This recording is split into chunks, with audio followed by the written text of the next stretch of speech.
Hello class 12th वाले बच्चों, this is date 4th of October 2020, lecture 20, class 12th physics, unit magnetics, earth's magnetism. तो regular में बता रहा हूँ टॉपिक्स आप मेरे वीडियो से फॉलो करिए। इस बार एनसीईआरटी भी फॉलो नहीं करना है। जो आपका कट डाउन सिलेबस है उसको आप मेरे टॉपिक से मिलाइए और जिस तरह का क्वेश्चन प्रूफिंग, ग्राफ, न्यूमेरिकल मैं करवा रहा हूँ उसी तरह से आपको प्रैक्टिस करना है। ऐसे तो कोई टीचर का इतना लेवल नहीं है कि बोल दे कि एनसीईआरटी छोड़ करके मेरा नोट्स पढ़ लो, बट इस बार कोरोना लेकर के सिलेबस ऐसा शॉर्ट किया गया है, कट किया गया है कि आपको बिल्कुल सिलेबस जैसे जैसे मैं पढ़ा रहा हूँ वैसे वैसे पढ़ना है। ठीक है, जो लोग वीडियो का टाइटल देख करके डायरेक्ट आ गए ऐसे मत पढ़िएगा, ट्राई करें वीडियो को ध्यान से लेक्चर बाय लेक्चर फॉलो करें, नोट्स कॉपी बनाएं। तो आज का टॉपिक है अर्थ्स मैग्नेटिज्म। अर्थ्स मैग्नेटिज्म थोड़ा सा 8th में, थोड़ा सा 6th में, थोड़ा सा 10th में पढ़ा था और थोड़ी सी बातें क्लास 12th में भी अर्थ्स मैग्नेटिज्म के बारे में हमें पढ़ना है। ठीक है, तो कॉन्सेप्ट इन्वॉल्व याद करेंगे। 8th में 10th में हमने पढ़ा था, पूरा यूनिट मैग्नेटिक्स खत्म। ठीक है, अब तो electromagnetics and alternating current start होगा, इसीलिए चीज़ों को रिमेंबर कर लेंगे और चीज़ों को कनेक्ट कर लेंगे। तो 8th में 10th में पढ़ा था कि एक बार मैग्नेट है, एक बार मैग्नेट को अगर आप फ्रीली सस्पेंड कर देंगे, एक बार मैग्नेट को फ्रीली सस्पेंड कर देंगे, कुछ लोग तो शायद पता भी नहीं हो, आज हो करो कि आज उनको पता चला, कुछ लोगों को मालूम होगा। एक बार मैग्नेट को फ्रीली सस्पेंड करते समय उस बार मैग्नेट का जो नॉर्थ है वो किस तरफ पॉइंट करता है? बताओ। वो नॉर्थ के तरफ, ज्योग्राफिकल नॉर्थ के तरफ पॉइंट करता है। कुछ लोगों को मैं नाम से बता सकता हूं, किन लोगों को पता नहीं था ये बात, बट अभी जाने देते हैं, अभी हम लोग याद करते हैं।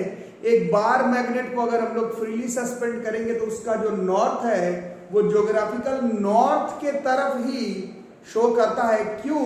क्योंकि उस बार मैग्नेट के नॉर्थ को हम लोग इमेजिन करते हैं कि अर्थ के कोर के अंदर एक बहुत ही जबरदस्त मैग्नेटिक मटेरियल है।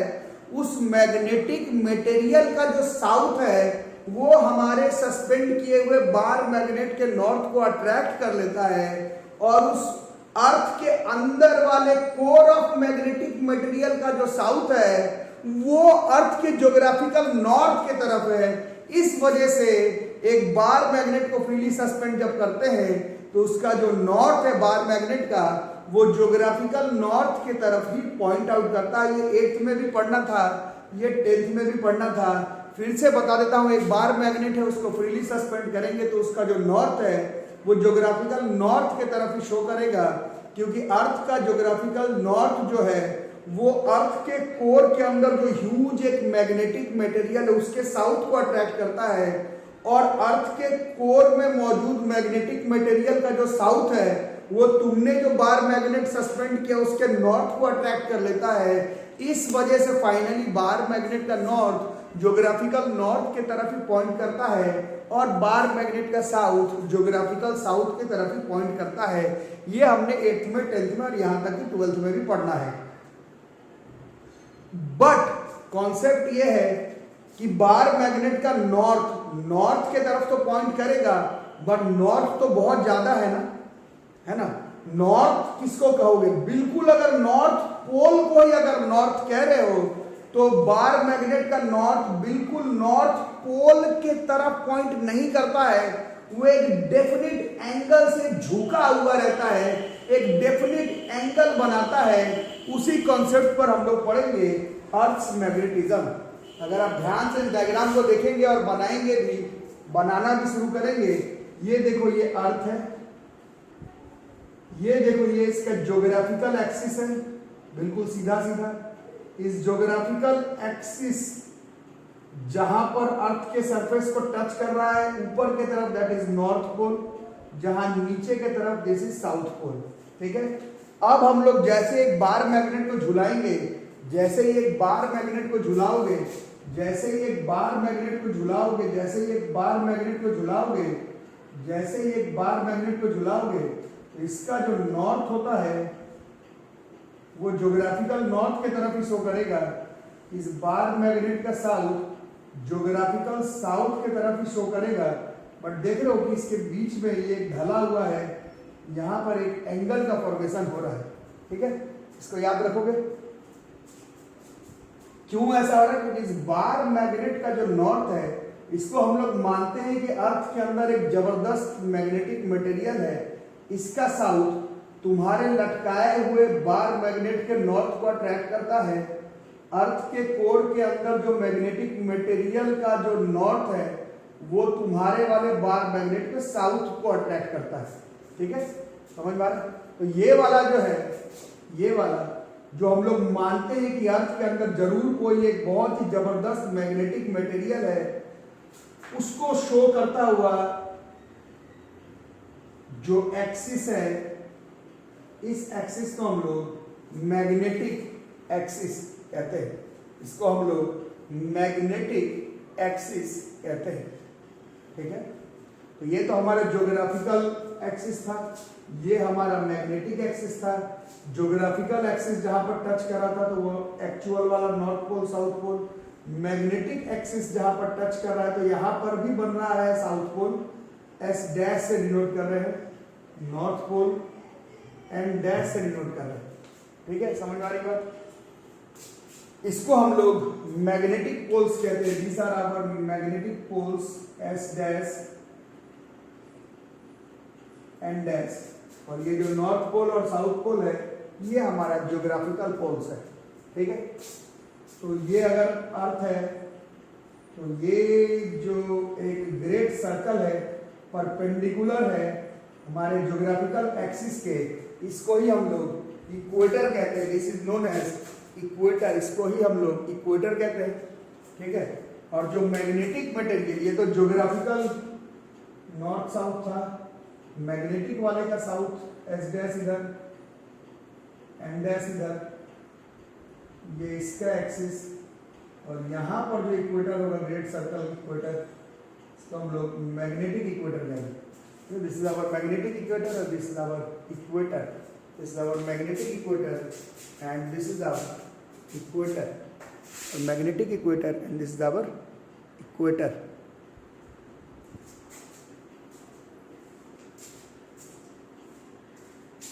लाल वाला इज मैग्नेटिक इक्वेटर और ब्लू वाला इज आवर सिंपल वाला equator. This is geographical axis, this is magnetic axis, these are geographical poles, these are magnetic poles, ठीक है, याद रहेगा। अब पिछले कई दिनों से पढ़ रहे हैं कि अगर इसको कंसीडर कर ही रहे हैं कि हम लोग अर्थ के कोर के अंदर एक ह्यूज मैग्नेटिक प्रॉपर्टी शो करने वाला बार मैग्नेट है, तो उसमें मैग्नेटिक फील्ड लाइंस कहां से निकलेगा? इस मैग्नेटिक पोल के नॉर्थ से साउथ, नॉर्थ से साउथ, नॉर्थ से साउथ, नॉर्थ से साउथ, वही डायग्राम बनाया गया है, नॉर्थ से साउथ, नॉर्थ से साउथ, नॉर्थ से साउथ, नॉर्थ से साउथ, नॉर्थ से साउथ, नॉर्थ से साउथ, इतना डायग्राम आपको बनाना है, ठीक है, नॉर्थ से south.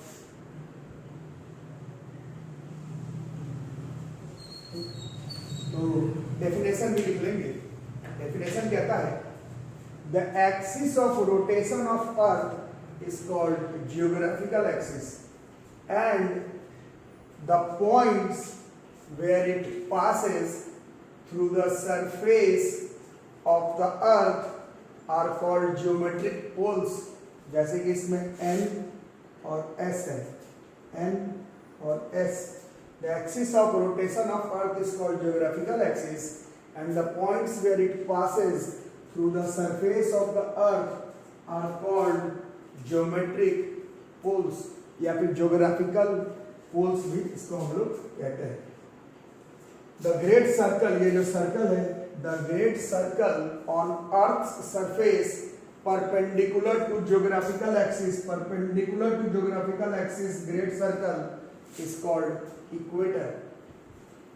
The axis of huge magnet, जो हम लोग मानते हैं कि मैग्नेटिक मटेरियल है, the axis of huge magnet assumed to be lying inside the earth is called magnetic axis, is called magnetic axis, and the points where magnetic axis cuts the earth surface, ये magnetic axis है, ये जिस point पर अर्थ के surface को cut कर रहा है S डैश और N डैश, इसको हम लोग अर्थ का मैग्नेटिक पोल्स कहते हैं.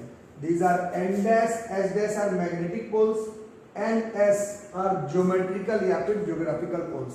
ठीक है. अब इस पे परपेंडिकुलर, इस पे परपेंडिकुलर, इस पे परपेंडिकुलर, इस पे perpendicular, the great circle on earth surface perpendicular to magnetic axis are called magnetic equator. इतना चीज पहले ध्यान से समझ लो, एनालाइज कर लो, फिर हम लोग आगे बढ़ेंगे. अब आगे देखो, अभी तुमने पढ़ा ज्योमेट्रिक एक्सिस और तुमने पढ़ा मैग्नेटिक एक्सिस. अब ज्योमेट्रिक एक्सिस तो बिल्कुल सीधा एक लाइन है, मैग्नेटिक एक्सिस तो बिल्कुल एक ऐसा सीधा लाइन है.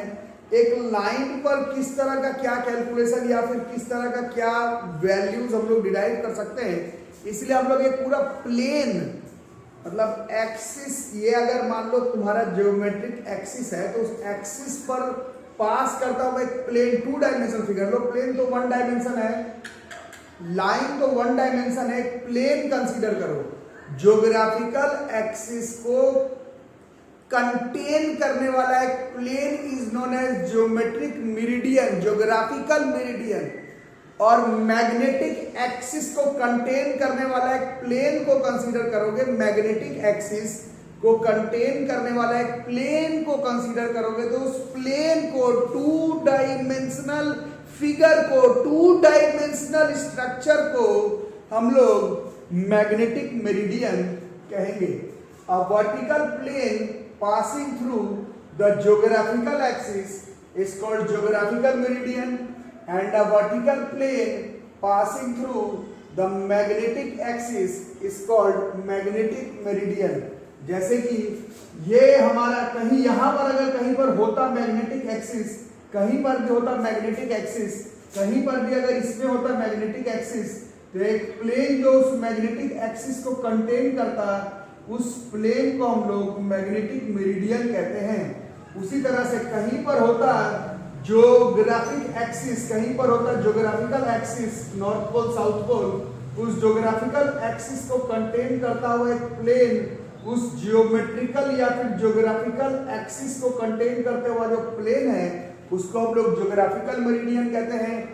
मैग्नेटिक एक्सिस को कंटेन करता हुआ जो प्लेन है, मैग्नेटिक एक्सिस को कंटेन करता हुआ जो प्लेन है, उस प्लेन को हम लोग मैग्नेटिक मेरिडियन कहते हैं. एक एक्सिस पर सीधा खड़े होकर के क्या कैलकुलेशन या फिर क्या डेफिनेशन होगा, प्लेन हम लोग कंसीडर करते हैं.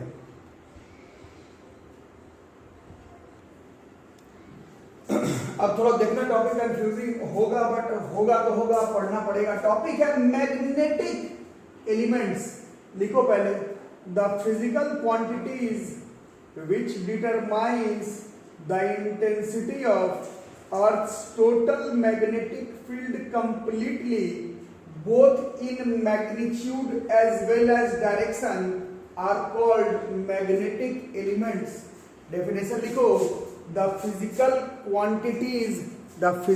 quantities which determines the intensity of Earth's total magnetic field completely, both in magnitude and direction, are called magnetic elements. ठीक है, तो इंग्लिश मीडियम के हैं आप लोग. फिजिकल क्वांटिटीज जो कि अर्थ का टोटल मैग्नेटिक फील्ड को रिप्रेजेंट करे direction as well as magnitude दोनों से, तो वैसे फिजिकल क्वांटिटीज को हम लोग मैग्नेटिक एलिमेंट्स कहते हैं. ठीक है, 3 मैग्नेटिक एलिमेंट्स हमें पढ़ना है, 3 मैग्नेटिक एलिमेंट्स हमें पढ़ना है. नाम है डिक्लिनेशन, इंक्लिनेशन, इसी को हम लोग डिप कहते हैं, और horizontal component of earth magnetic field. समझ लो पहले, फिर ऐसा ये डायग्राम तो देख ही रहे हो, एक बार समझ लो, एक बार समझ लो, एक बार समझ लो, उसके बाद बातें करेंगे। तो शुरुआत हुआ था आज की क्लास में, बताया गया था एक बार मैग्नेट है, बार मैग्नेट को फ्रीली सस्पेंड करोगे तो क्या बताया गया था, उस बार मैग्नेट का जो नॉर्थ है वो ज्योग्राफिकल नॉर्थ के तरफ ही पॉइंट करेगा। लेकिन बताया गया था क्या, ज्योग्राफिकल नॉर्थ के तरफ तो करेगा, बट अगर ये ज्योग्राफिकल नॉर्थ है तो आपका जो बार मैग्नेट है वो नॉर्थ के तरफ ही शो करेगा, ज्योग्राफिकल नॉर्थ के तरफ ही शो करेगा बार मैग्नेट का नॉर्थ, बट वो एक हल्के से एंगल पर होगा, वो एक एंगल पर होगा, नॉर्थ के तरफ होगा, नॉर्थ पोल के तरफ नहीं होगा। उस बार मैग्नेट का नॉर्थ ज्योग्राफिकल नॉर्थ के तरफ होगा, बट बिल्कुल नॉर्थ पोल के तरफ नहीं होगा, वो एक डेफिनेट एंगल से झुका हुआ होगा, और उसी एंगल को हम लोग मैग्नेटिक डिक्लिनेशन कहते हैं। अभी सिखाया गया था आप लोगों को, ये हमारा ज्योमेट्रिकल एक्सिस था, ज्योग्राफिकल एक्सिस, और ये वाला हमारा मैग्नेटिक एक्सिस था, इसका नॉर्थ साउथ था, और मैग्नेटिक का यहाँ पर एस डैश और इसका एन डैश, और बोला गया था एक बार मैग्नेट को अगर झुलाते हो तो इस बार मैग्नेट का नॉर्थ ज्योग्राफिकल नॉर्थ के तरफ ही होगा, बट ये एक डेफिनेट एंगल से झुका हुआ होगा, उसी डेफिनेट एंगल से जिससे ये झुका हुआ है, उसी डेफिनेट एंगल से जो ये झुका हुआ है, इसी एंगल को हम लोग मैग्नेटिक डिक्लिनेशन कहते हैं। It is the angle between geographical meridian and magnetic meridian. ठीक है, ये मेरे ख्याल से समझ गए होंगे। अब एंगल ऑफ डिप देखो, अगर डिक्लिनेशन तो मेरे ख्याल से बहुत लोग समझ ही जाते हैं, मैग्नेटिक इंक्लिनेशन इसको एंगल ऑफ डिप कहते हैं, ये बच्चे समझ नहीं पाते, इसलिए इस डायग्राम से नहीं देख करके थोड़ा इस डायग्राम से देखो। ये एक हमारा बार मैग्नेट है, या फिर मैग्नेटिक कंपास भी बोल सकते हो, इसको हम लोग फ्रीली सस्पेंड कर दिया। ये फ्रीली सस्पेंड करेंगे तो अभी आपको बताया गया ये बिल्कुल नॉर्थ पोल के तरफ में एक डेफिनेट एंगल पर झुका हुआ होगा, देख रहे हो। तो ये ध्यान से देखना, ये जो झुका हुआ है, इस झुका हुआ को देखना, ये झुका हुआ इस तरह से, किससे झुका हुआ है, तो ये हॉरिजॉन्टल, जिस रूम में तुम खड़े हो वहां पर जो हॉरिजॉन्टल डायरेक्शन है, ये हॉरिजॉन्टल डायरेक्शन है, यहाँ पर तुमने इस बार मैग्नेट को झुलाया है, ये जो तुम्हारा बार मैग्नेट इसको झुलाया है, ये तुम्हारे बार मैग्नेट का नॉर्थ पोल है, हमारे बार मैग्नेट का साउथ पोल है, और ये इस तरह से झुका हुआ है, किसके साथ, हॉरिजॉन्टल के साथ, जहां तुम खड़े हो उसके हॉरिजॉन्टल के साथ, हॉरिजॉन्टल के साथ एक डेफिनेट एंगल पर झुका हुआ है, इसी एंगल को हम लोग एंगल ऑफ डिप कहते हैं। इस डायग्राम में भी देख सकते हो, यहां से अगर बार मैग्नेट को झुलाते हैं तो ये झुका हुआ है, ये ऐसे झुका हुआ है, इस तरफ कहीं पर मैग्नेटिक एक्सिस है, ये मैग्नेटिक मेरिडियन है, ये हॉरिजॉन्टल है, ये लाइन हॉरिजॉन्टल है, यहाँ पर बार मैग्नेट है, यहाँ पर हमारा बार मैग्नेट है, यहाँ पर बार मैग्नेट है, बार मैग्नेट झुका हुआ, किससे झुका हुआ है, जो तुम्हारा हॉरिजॉन्टल के साथ जो एंगल बना रहा है, हॉरिजॉन्टल डायरेक्शन के साथ जो एंगल बना रहा है, उस एंगल को हम लोग एंगल ऑफ डिप कहते हैं। ध्यान से समझ लेना, ज्योग्राफिकल मेरिडियन और मैग्नेटिक मेरिडियन के बीच का एंगल इज मैग्नेटिक डिक्लिनेशन, और एक बार मैग्नेट को रूम में झुला दो, वो जिस तरफ झुला हुआ है उसका एंगल हॉरिजॉन्टल कंपोनेंट, जहां पर तुम खड़े हो उसका हॉरिजॉन्टल के साथ जो एंगल बना रहा है, that angle is known as angle of dip. इसको हम लोग डेल्टा इससे डिनोट करते हैं। इस डिप की वैल्यू जो है वो मैग्नेटिक इक्वेटर पे 0 डिग्री होती है, मैग्नेटिक पोल्स पे 90 डिग्री होती है। मैग्नेटिक इक्वेटर पर एंगल ऑफ डिप की वैल्यू 0 डिग्री है, मैग्नेटिक पोल्स पे एंगल ऑफ डिप की वैल्यू 90 डिग्री है। अर्थ का टोटल मैग्नेटिक फील्ड हॉरिजॉन्टल के साथ जो एंगल बनाए उस एंगल को हम लोग एंगल ऑफ डिप कहते हैं। और ज्योग्राफिकल मेरिडियन और मैग्नेटिक मेरिडियन के बीच का जो एंगल है उसको हम लोग मैग्नेटिक डिक्लिनेशन कहते हैं। और बार बार बातें हो रही हैं हॉरिजॉन्टल कंपोनेंट के साथ तो अगर अर्थ का टोटल मैग्नेटिक फील्ड बी है, अर्थ का टोटल मैग्नेटिक फील्ड अगर बी है, अर्थ का टोटल मैग्नेटिक फील्ड अगर बी वेक्टर है, अर्थ का टोटल मैग्नेटिक फील्ड अगर बी है, तो हॉरिजॉन्टल के साथ ये एंगल ऑफ डिप है, ये हॉरिजॉन्टल है, ये हॉरिजॉन्टल है, हॉरिजॉन्टल के साथ अर्थ का टोटल मैग्नेटिक फील्ड जो एंगल बनाता है इसी को एंगल ऑफ डिप कहते हैं। और angle arrow angle arrow angle arrow angle arrow के साथ वाला हॉरिजॉन्टल कंपोनेंट होता है ये जो बी एच है, अर्थ का टोटल मैग्नेटिक फील्ड का जो हॉरिजॉन्टल कंपोनेंट है वही हमारा तीसरा मैग्नेटिक एलिमेंट है। ठीक है, तो the physical quantities which determines the intensity of Earth's total magnetic field completely, both in magnitude as well as direction, are called magnetic elements. Geographical meridian और magnetic meridian के बीच का एंगल is magnetic declination. अर्थ का total magnetic field horizontal direction के साथ जो angle बना रहा है किसी भी पॉइंट पर, that angle is angle of dip या फिर मैग्नेटिक इंक्लिनेशन। और अर्थ का टोटल मैग्नेटिक फील्ड का जो हॉरिजॉन्टल कंपोनेंट है उसको हम लोग horizontal component of earth's magnetic field ही कहते हैं और उसको हम लोग BH से डिनोट करते हैं। ठीक है, सब लिख लिए? तो सब लिख लिए, तो इसी में ये दोनों फैक्टर को याद रख लेना। मैग्नेटिक इक्वेटर में डिप की वैल्यू 0, मैग्नेटिक पोल्स में डिप की वैल्यू 90 डिग्री। ठीक है, अब इसी में नोट बना करके इस साल इस टॉपिक से न्यूमेरिकल वगैरह हटा दिया गया है, सिर्फ फॉर्मूला डेफिनेशन याद करना है। तो यहाँ पर देख रहे हो angle arrow angle arrow angle arrow के साथ वाला, तो this BH is B cos delta, angle arrow angle arrow angle arrow के सामने वाला this is B sin delta, squaring and adding both sides, squaring and adding both sides, squaring and adding both sides, so this will be BH का square plus BB का square बराबर B square common आ जाएगा अंदर, cos square delta plus sin square delta. LKG class में पढ़ा था cos square theta plus sin square theta बराबर 1, so this is BH का स्क्वायर प्लस BB का स्क्वायर बराबर B का square, therefore this is B।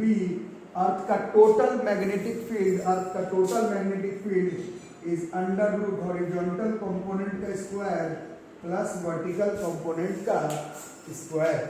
ठीक है, इतना ही नहीं और थोड़ा सा और नोट बना करके इसी डायग्राम में नोट बना करके जो tan डेल्टा देख रहे हो, tan of angle of dip, इस tan थीटा बराबर क्या होता है, परपेंडिकुलर में BB दिख रहा है और बेस में BH दिख रहा है, so this is tan of angle of dip, this is BB by BH। और ये हमारा पूरा magnetic effect of electric current जो आपको पढ़ना है वो हमारा यहाँ पर खत्म हो जाता है। एक बार और जिनके पास सिलेबस है उन लोग मिला लो, जिनके पास नहीं है वो मेरे से फ़ोन करके सिलेबस अपना मंगवा लो। एक बार देख लेते हैं कि क्या क्या पढ़ना था। मैग्नेटिज्म एंड मैटर जो कि चैप्टर 5 इस बार के सिलेबस के हिसाब से है। पहला था करंट लूप को मैग्नेटिक डाइपोल कह सकते हैं, magnetic dipole movement of a current carrying loop, magnetic dipole movement of a revolving electron, Bohr's magnetron इसी में था, bar magnet as an equivalent solenoid पढ़ चुके हैं, and earth's magnetic field, magnetic elements and magnetic field lines. ये हमारा पूरा topic हो गया। एक बार शुरू से पूरा मैग्नेटिज्म को ही पढ़ लेते हैं, क्या क्या पढ़ना था।